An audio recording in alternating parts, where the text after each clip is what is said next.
Senhoras, senhores, queridas irmãs, queridos irmãos espiritistas, caras amigas e caros amigos, a saúde integral deve ser a busca incessante de todos aqueles que nos encontramos na jornada iluminativa, porque é dessa saúde interior que virão as bênçãos da saúde orgânica, da saúde emocional, da saúde mental. E nesse sentido, a mediunidade ocupa um lugar de destaque. Recordo-me de quando Jesus desceu do Monte Tabor. Ele se havia iluminado. A transfiguração assinalaram-o como Messias. Pedro, Tiago e João, suas testemunhas, estavam deslumbradas. E então o mestre falou que necessitava descer da montanha para a planície do Esdraelon. Porque é na planície, no terra-terra, que nós encontramos as misérias humanas, as dificuldades, os desafios, as dores. E é no alto que nós dialogamos com Deus. Na montanha, onde nós temos a visão infinita do universo e a presença de Deus mais diretamente ciciando aos nossos ouvidos, na voz do vento, na musicalidade total, em volta da nossa pequenez. E quando Jesus desce, um pai muito aflito busca-o e diz: Senhor, vê meu filho, um espírito imundo toma-o de quando em quando e o faz convulsionar até babar sangue. Os teus discípulos já tentaram liberá-lo, mas não conseguiram. Jesus olhou para a criança, que estava numa convulsão prolongada, e no instante disse, com bondade: Espírito imundo, sai dele. O rapaz estava lívido, a sudorese abundante, a língua presa entre os dentes, as marcas da convulsão terrível. E então ele parou, abriu os olhos lentamente e pôde mergulhar no oceano tranquilo da face do Mestre incomparável. O Mestre tomou pelas mãos e o devolveu ao seu pai. Leva-o. Os discípulos ficaram surpresos. Rabi, porque tu conseguiste e nós não? É uma questão valiosa para as reflexões da mediunidade em todos os tempos. Jesus responde: porque para esta classe de espírito são necessários jejum e oração. Equivale dizer que os espíritos são de variada categoria, e Allan Kardec nos apresenta um modelo, desde os espíritos primitivos até os arcanjos e os querubins. Mas para cada um deles nós temos que ter uma linguagem.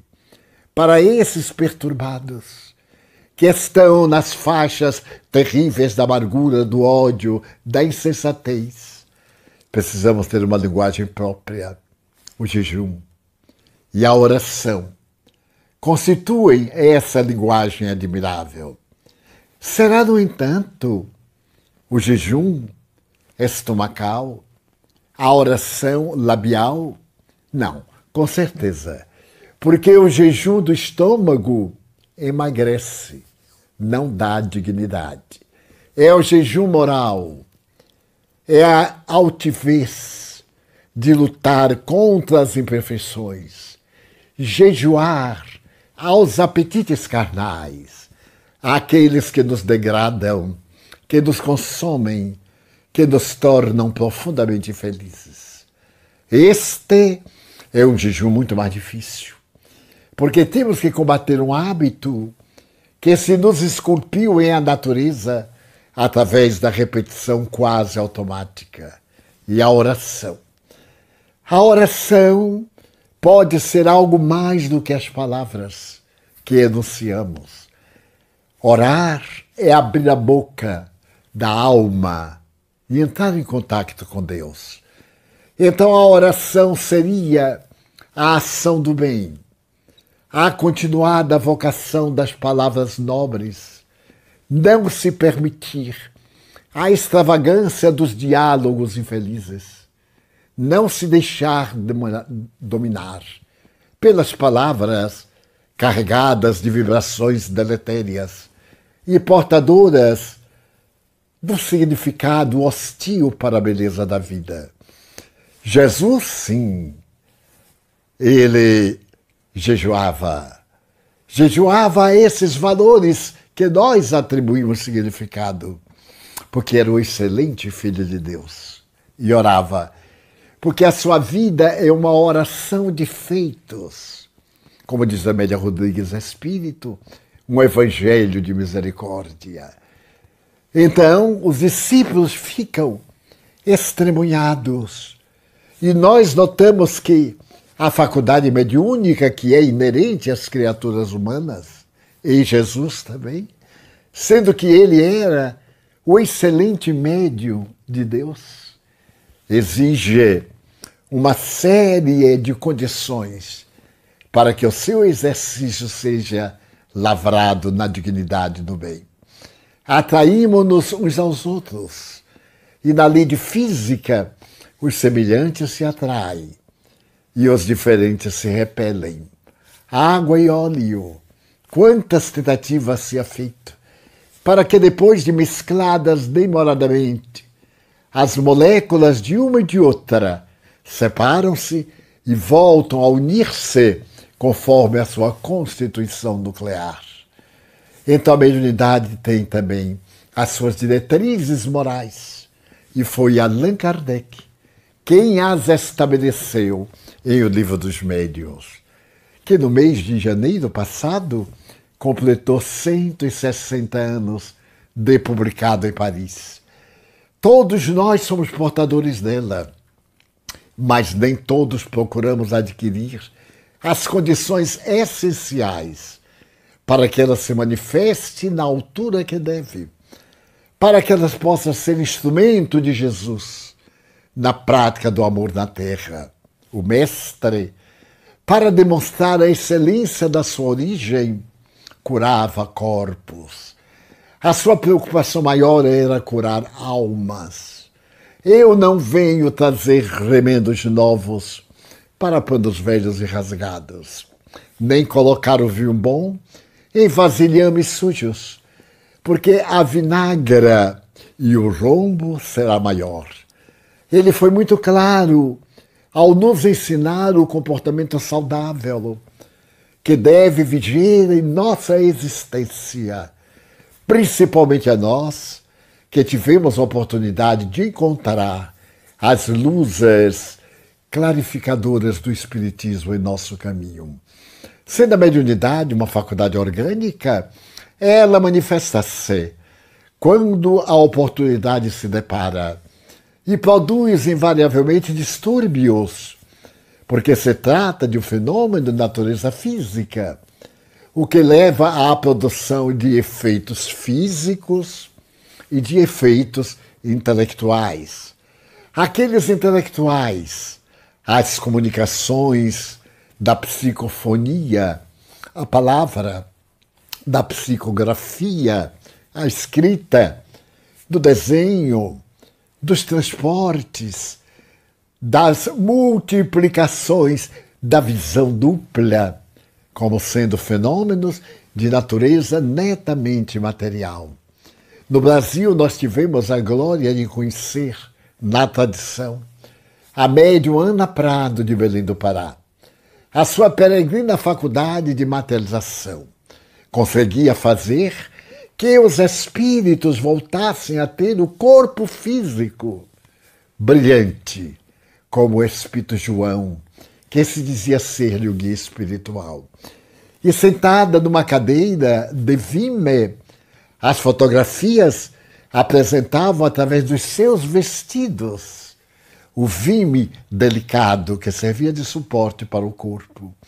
O corpo perdia toda a face grosseira e tornava-se transparente aos raios-x que iam imprimir na chapa o que estava além. Mas era exigido para ela uma disciplina muito grande, uma vida moral saudável, até uma alimentação cuidadosa para evitar as toxinas após a digestão. Então o médium pode possuir a faculdade de natureza intelectual, a faculdade de natureza física, e pode ser veículo de curas, oferecendo a sua saúde na energia que vai complementar no paciente aquilo que lhe falta. Então nós temos na classificação dos médiuns os chamados curadores. Mas de alguma forma todos somos médiuns curadores. Porque se a nossa assistência espiritual é de qualidade e estamos cercados de espíritos bons e gentis, onde quer que nos apresentemos, essa aura benéfica irradia-se e naturalmente melhora tudo quanto entra em contato. Quantas vezes vamos visitar um doente, oramos com ele e ele se sente muito melhor. O oposto também é verdadeiro. O paciente faz-se pior da enfermidade, desagradado, indisposto dos fluidos que exalamos e que ele absorveu. Então, muito importante é a vida interior do médium no processo da mediunidade e da saúde. A mediunidade é um sexto sentido. E Jesus, pela sua autopotência, bastava querer. A mim, por exemplo, me fascina quando o centurião vai à sua casa. Era um centurião romano, ele comandava uma centúria e o seu servo de muita estima adoeceu. Depois de haver tentado a medicina local, ambiental, feito outras tentativas, o paciente febril piorava a olhos vistos. Então recomendaram Jesus, mas estavam em cidades diferentes. O centurião, um homem probo, honesto, resolveu ele próprio pedir a Jesus que viesse à sua casa para curar o enfermo. E foi falar com Jesus. Fez a viagem, encontrou o mestre e dialogou. Falou-lhe da enfermidade do seu servo. Ele estava preocupado e pedia ao rabi que ele fosse à casa. Mas antes da resposta do mestre, naquela aura de doçura e de plenitude, ele se deu conta: Senhor, eu sei que não é necessário que tu vás, porque eu sou comandante de homens. E eu digo aos meus homens: faze isto, salta ali, vai acolá, eles obedecem. Então os teus anjos poderão ir por ti, se tu apenas tiver a vontade. Jesus olhou para ele e admirou-se de ser ele um gentil, um romano, portador de uma fé tão brilhante. E então disse-lhe: vai, o teu servo está curado. Notamos aí duas percepções: a visão à distância, porque notou o servo curado, e a sua presença indo até lá, para com a sua generosidade e misericórdia curar o servo. Então o centurião se assusta.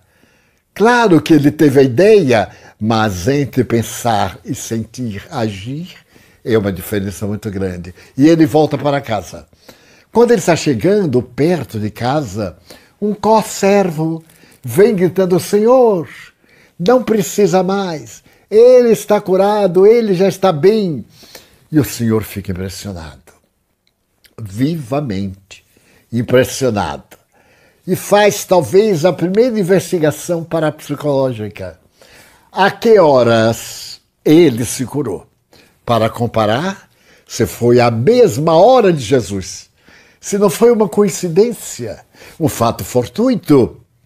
E então, quando o servo disse a hora exata, ele percebeu que naquele momento Jesus deveria estar ao lado do servo e o curou. Que poder na mediunidade dele, produzindo a saúde pelo simples fato de querer. Porque querer é poder, diz um velho pensamento. Quando nós queremos, nós investimos, nós nos damos, nós nos entregamos. E toda vez que Jesus queria, dava-se, e até hoje dá-se, o resultado da sua aptidão.